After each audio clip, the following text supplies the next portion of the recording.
Juris Šlejers, ja? Žurnāla klubs galvenais redaktors. Kā dāmas te pieteikumā man bija uzrakstījušas visu vīriešu vīrietis. Jo, vīriešu žurnāla klubs galvenais redaktors. Bet es ziniet, no savas pieredzes jums varu pateikt. Kāpēc dāmas tad izvēlējās Juri, kas varētu pārstāvēt vīriešus un viņu uzskatus par naudu? Acīm redzot, ka Juris bija pirmais, kas viņām iešāvās prātā, runājot par dāmām un naudu un vīriešiem. Tāpēc, ka mans novērojums ir, ka žurnāla klubs dāmas lasa tikpat aizrautīgi kā vīrieši. Juris Šlejers, galvenais redaktors, žurnāls klubs. Labvakar. Paldies tev liels par tādu pieteikumu, Valdi. Mēs par to vēl parunāsim Vīna studijā. Es esmu sagatavojis mazu prezentāciju, un es droši vien esmu tas vīrietis, kurš uzreiz arī neatteica tādām dāmām atnākt un norunāt par naudu.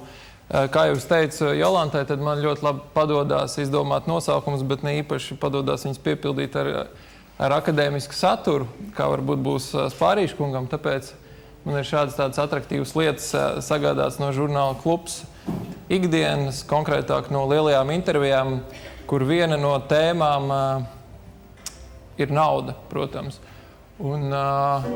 Bet vispirms es gribētu jums parādīt mazu video, kas jūs atsviedīs atpakaļ tajā skaistajā laikā, kad visi bija gandrīz vienādi.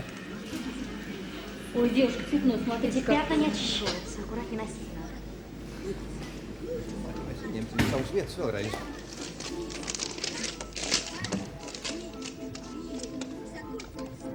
Спасибо. Пожалуйста. Что у вас?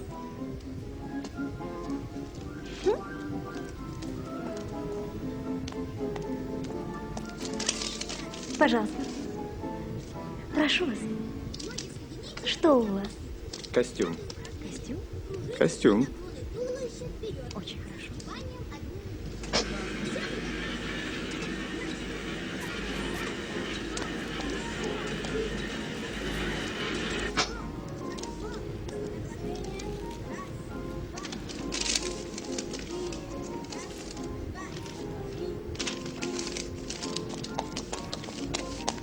Получил уже, да? Вот хорошо. Проверил, 5 нет? Слушай, ежик, я сейчас себе такие потрясающие туфли выписала и сумку с большой пряжкой. Нужно, чтобы ты все это одобрил. Девушка, а нельзя все это завернуть в 2 слоя бумаги, а то нам далеко нести. С бумагой в стране напряженка. Чего это генералов жены всегда такие? Вот из меня в генеральше получился очень даже ничего. Чтобы генеральшей стать, надо за лейтенанта замуж выходить. Да помотаться с ним по гарнизонам лет 20, по тайге всякой, по пустыне. Ой, Полина, у тебя же все по правилам, а в жизни еще лотерея есть. Вот я всегда лотерейный билет покупаю. Выиграла? А как же, 2 раза по рублю. Varam beigt, jā.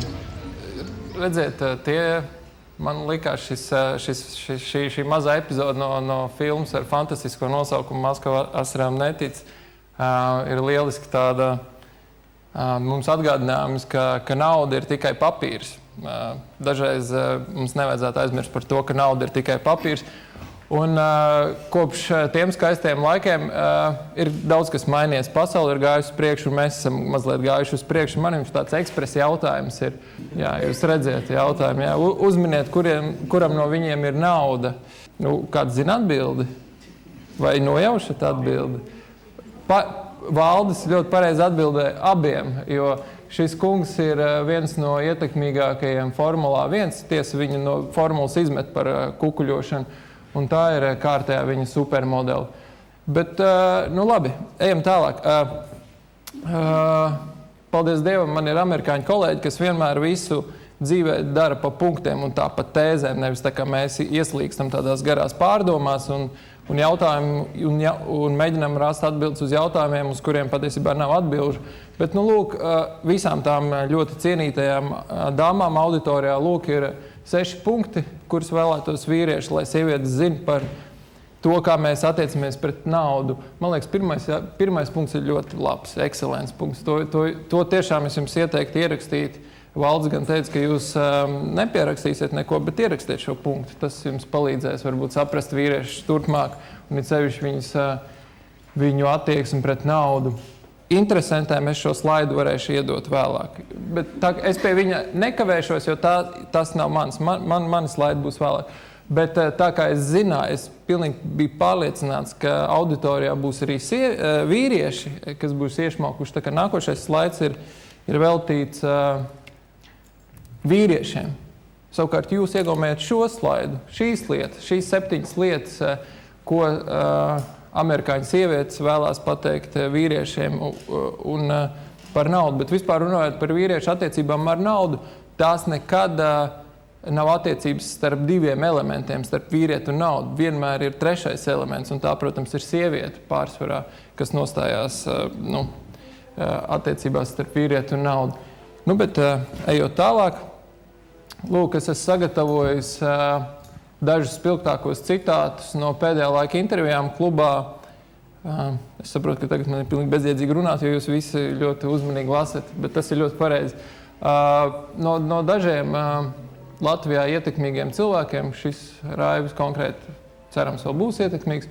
Un tas, ko viņi saka par naudu, un droši vien arī no psiholoģiskā aspekta šeit ir daudz ko teikt, bet pārsvarā es jūs apbēdināšu. Visi vīrieši, vai viņiem ir nauda, vai viņi ir tikai ceļā uz to naudu, viņi visi saka, ka nauda ir tikai līdzeklis. Un tad varam iet tālāk.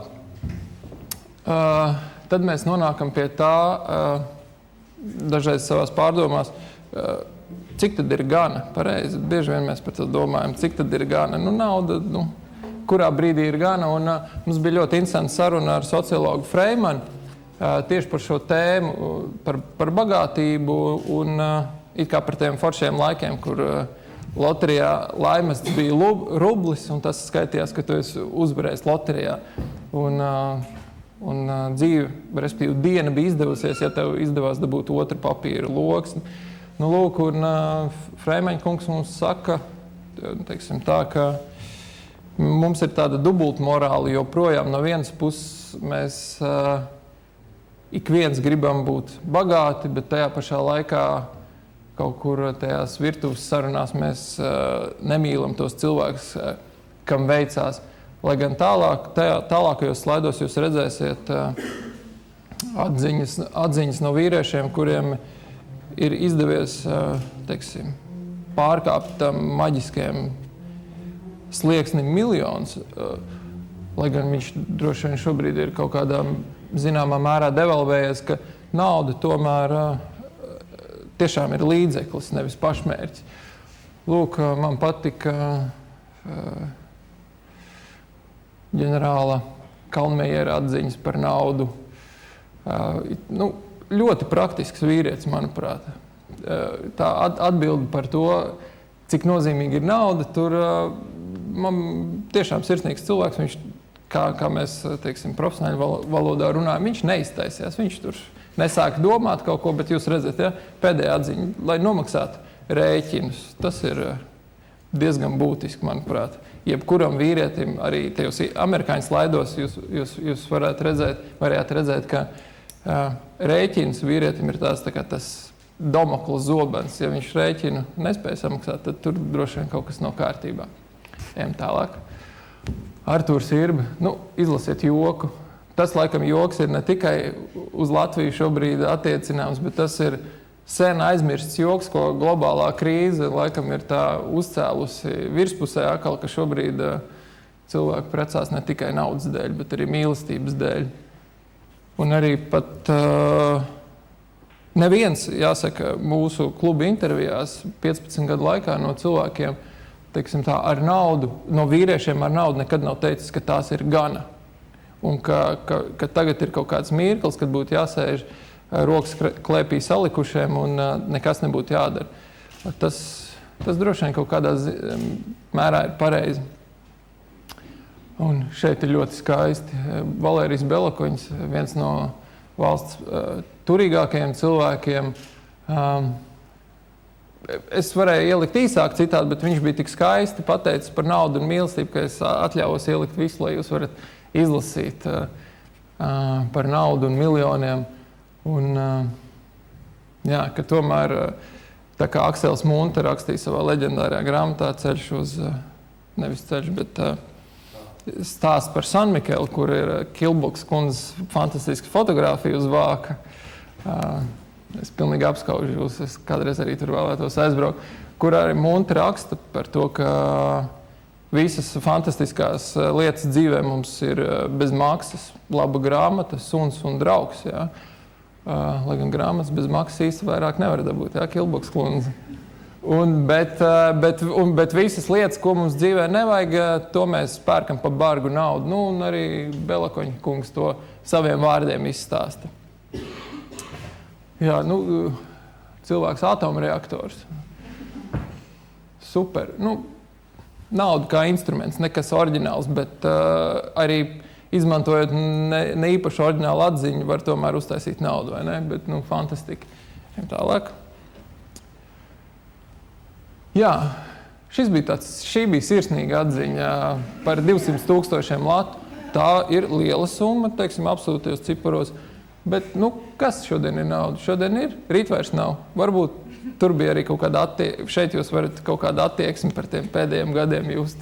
Bet sirsnīgi tomēr. Nu, lūk, un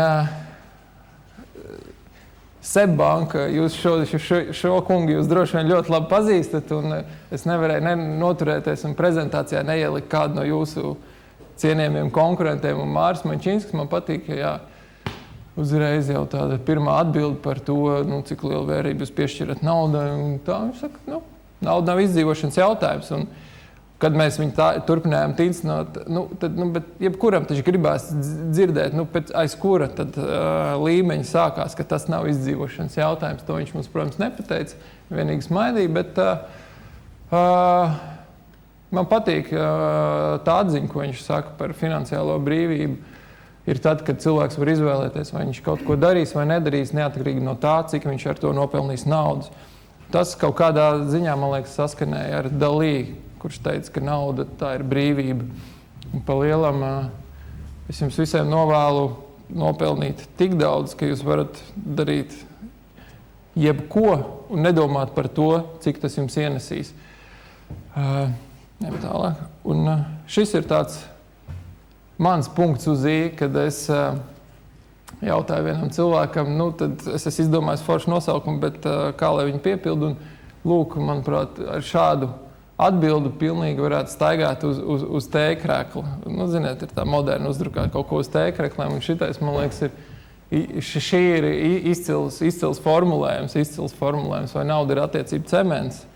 Šeit es biju domājis starp vīrieti un sievieti, nauda ne, bet nokārtot rēķini gan, manuprāt, ļoti skaisti. Un, tālāk. Jā, šī ir 90. gadu klasika, internetā. Cik es saprotu, tā ir pilnīgi reāla fotogrāfija kādam, kuram liekas, ka dzīve tiešām ir izdevusies. Tie, kā jūs, ja kāds nenolasīties sarkanie ikri un pa viņiem virsū ir melnie ikri. Tad es novēlu, lai jums attiecības ar naudu būtu tādas un jums pietiekami daudz humora izjūta to arī pareizi tērēt. Paldies!